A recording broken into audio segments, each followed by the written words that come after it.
Hello everyone, welcome back to another video. In this video we are going to be playing the 1600 bot Isabel.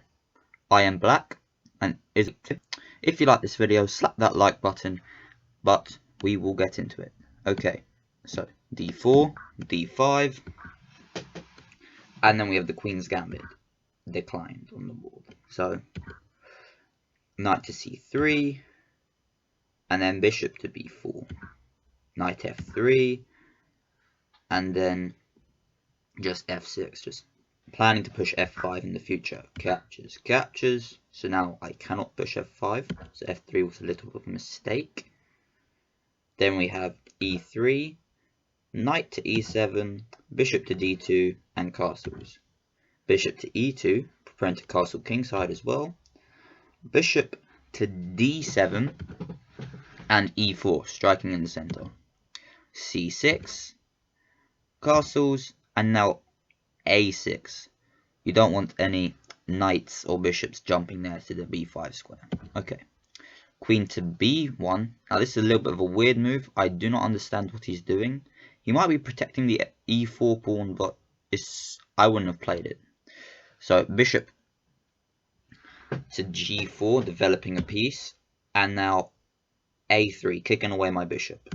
So I go to a5. I don't want to trade. I want to keep the bishop pair on the board, and captures, and now he kicks my other bishop away. As you know, don't want to trade.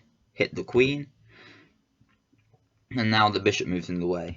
So obviously you want to capture the bishop because the bishop can be really lethal. And now knight c3, developing another piece, and now rook to e1, very good move.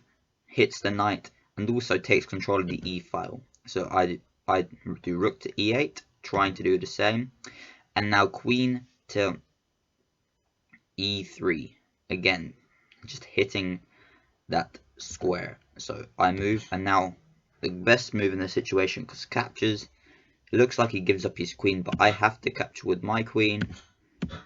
But in the end I just have a rook on an open file. So rook to f1, and now bishop to c7, hitting that h2 square and just preparing.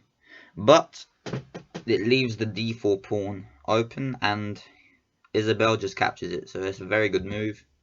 I move back, we trade, and now knight to b4.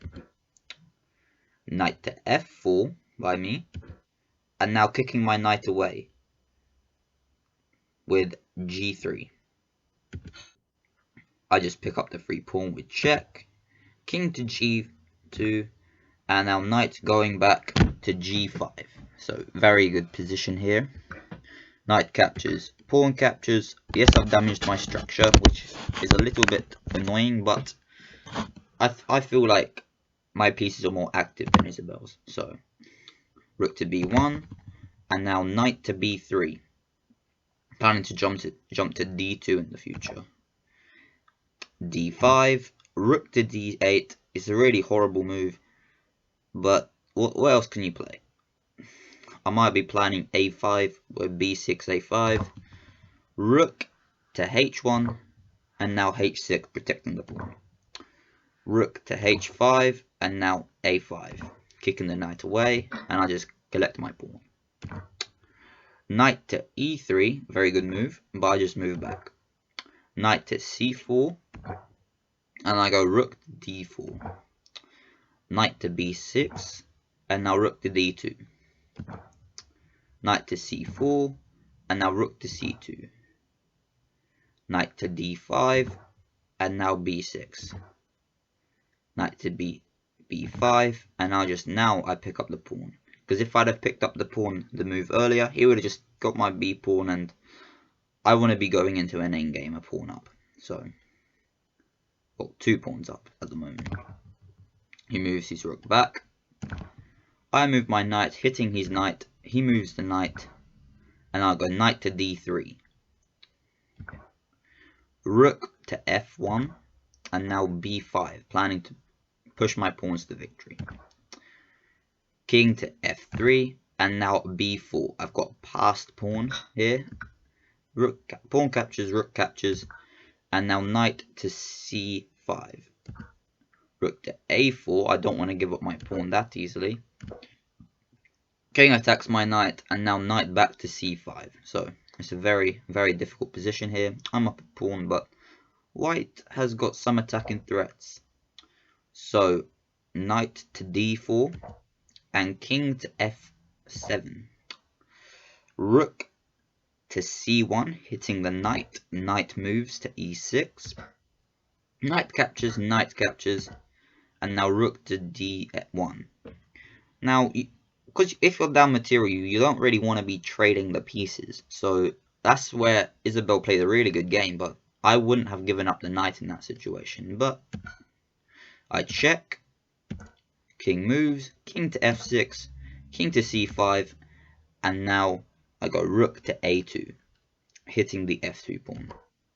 He goes king to b5, and I just picked the pawn up, saying, alright, you can collect that pawn, but I'll just play rook to g2, and I'm going to be winning your pawn. So, king check captures rook to g2, and Isabel makes another mistake by just sacking her g3 pawn.